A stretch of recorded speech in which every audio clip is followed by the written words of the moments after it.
Okay, sorry about that, guys. There were some technical difficulties, but as you can see here, I finished the feathers. And all I really did after I put on the back was let it dry a little bit with the glue on it. Then I pulled them tight, sinew wrapped them in the front, and then if you look close, I wrap sinew through the feathers, and that keeps them tight to the shaft. And then if you can see the spiral, the conical in the end there. And just recently I started cutting the points off. That's totally, any way you cut the feathers is pure preference. So now the next step is just to,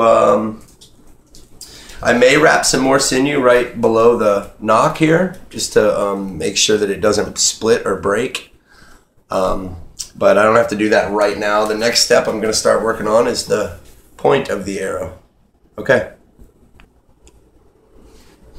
Alright, so now I'm just going to take this flint flake, and I'm probably going to end up using some tools out of here too, like this one right here, this saw and the multi-tool.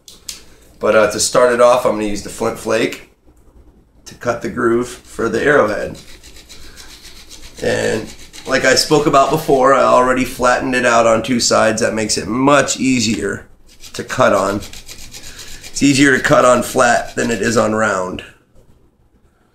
And flip it over and do the same thing.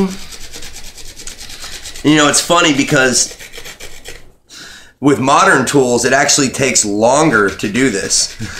I find when you use the Native American style tools to cut these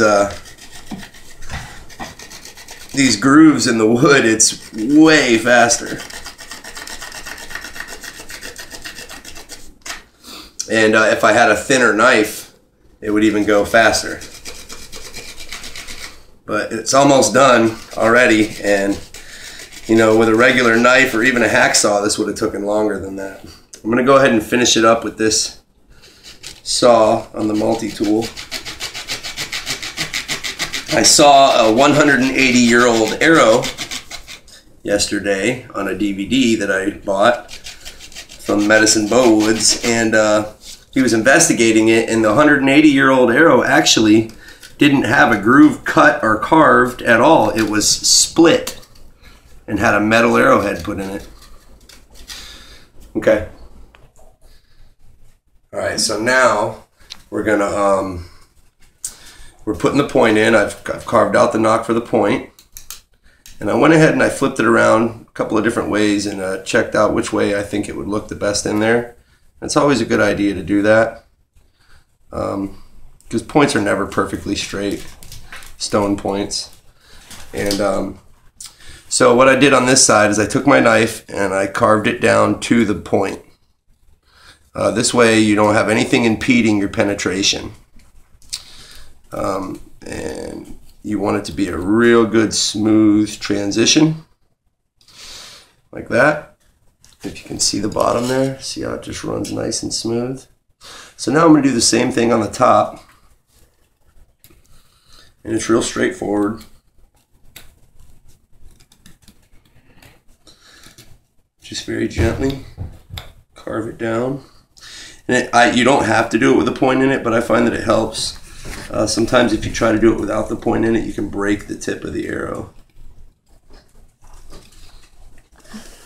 Okay. So see, now you look, when I sinew this and put the pine pitch in it, it's very thin.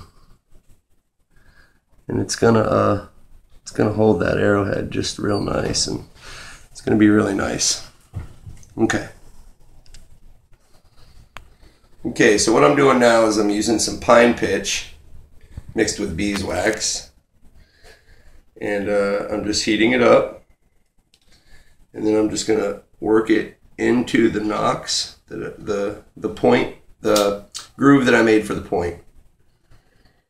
And this is real straightforward too.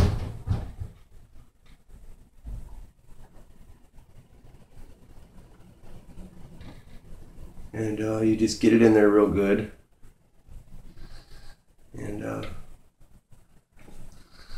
then you set your point in there once you get it in there like that. Okay. So then you, whoops. Then you're going to heat it up again. This time trying not to catch it on fire. You just want to get it real good and hot.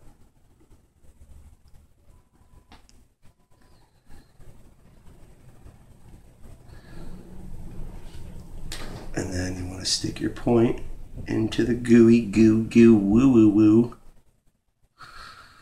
And you want to try to eyeball it as perfectly straight as you can right off the bat. And I'll show you why in just a second here.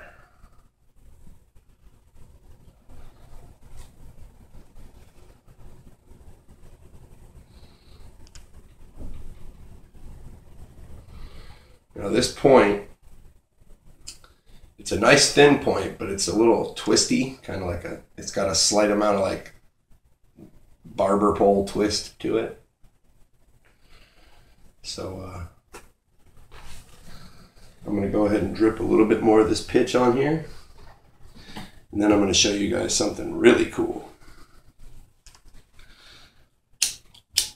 Okay. So now I've got it pine pitched in, and I've got it pretty well straight. And I'll tell you how you can tell if it's straight. Stay focused right on the tip of that point right there. See how the point doesn't wobble? It stays real nice and perfectly straight. That's how you can tell. Okay? All right? Okay. Next part.